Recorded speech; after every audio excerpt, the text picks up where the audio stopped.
Assalamualaikum warahmatullahi wabarakatuh. Baiklah, kami dari kelompok 4.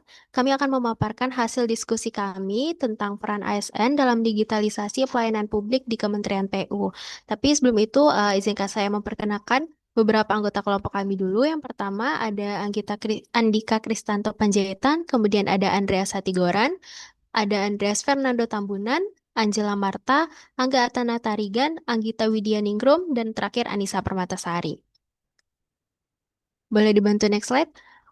Untuk isu yang kami analisis, yang pertama itu ada tentang kesenjangan kompetensi digital ASN, di mana faktanya untuk CPNS sendiri kami belum terbiasa dengan beberapa aplikasi di kantor, mengingat ada banyak sekali website dan juga aplikasi-aplikasi yang dapat digunakan untuk integrasi data dan juga keperluan di kantor. Dan yang kedua, tidak semua pegawai paham dan terbiasa menggunakan aplikasi bersangkutan untuk kerja.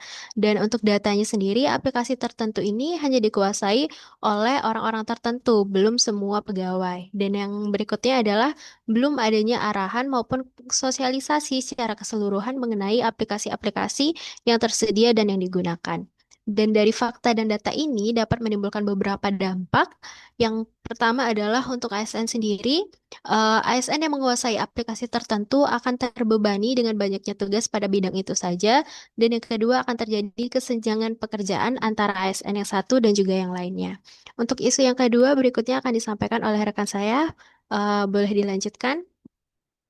Untuk isu yang kedua, yaitu terkait infrastruktur IT yang belum merata. Fakta yang terjadi di lapangan itu masih terkendalanya akses internet stabil dan perangkat yang memadai. Dan data yang kami dapat, yang pertama, server dan jaringan kadang tidak optimal, dan yang kedua, tidak semua area unit kerja dilengkapi dengan server internet yang stabil. Dari data dan fakta yang kami dapat itu, muncullah dampak yang kami analisis. Yang pertama, pelayanan online publik menjadi terhambat, dan yang kedua, terhambatnya implementasi digitalisasi. Untuk selanjutnya, isu yang ketiga akan dilanjutkan oleh rekan saya.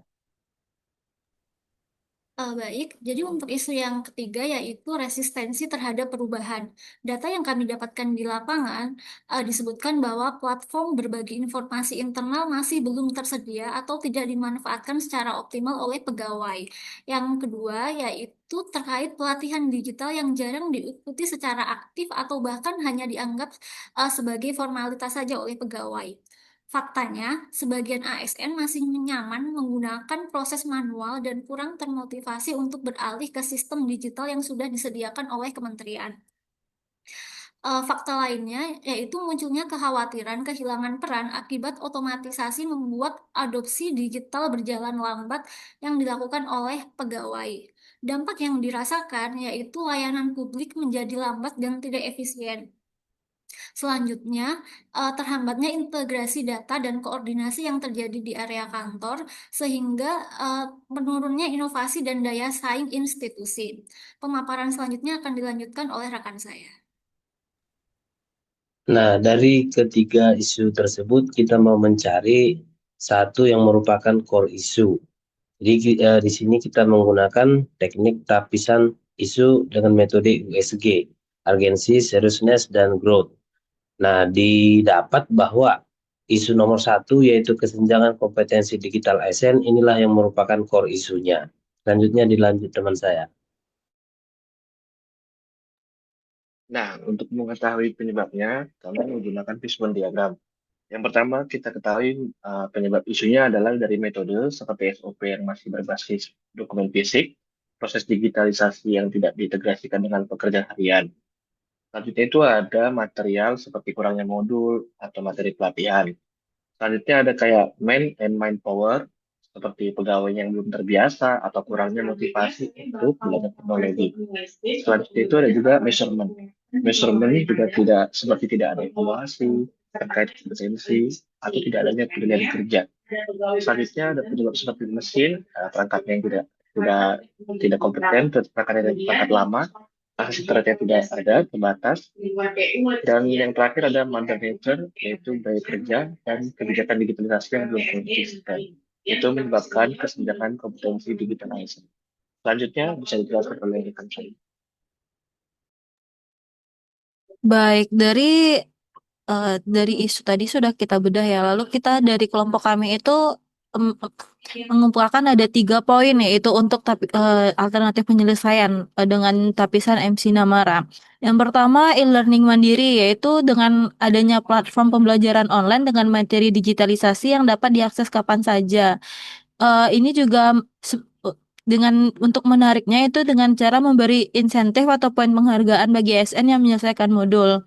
Lalu yang kedua yaitu ada ide untuk mendorong untuk mentoring dan peer learning, yaitu mendorong ASN yang sudah mahir menjadi mentor bagi rekan kerja di unit masing-masing.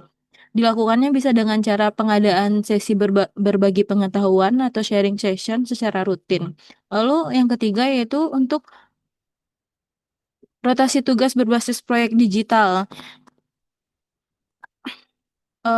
Dari tiga ide ini, dari kelompok kami, dari hasil diskusi kami itu mendapatkan bahwa yang paling memungkinkan untuk dilakukan yaitu mentoring dan peer learning, karena dia merupakan yang paling efektif, dan dibanding yang lainnya untuk kemudahan dan biayanya juga bisa dilakukan. Selanjutnya dilanjutkan oleh rekan saya.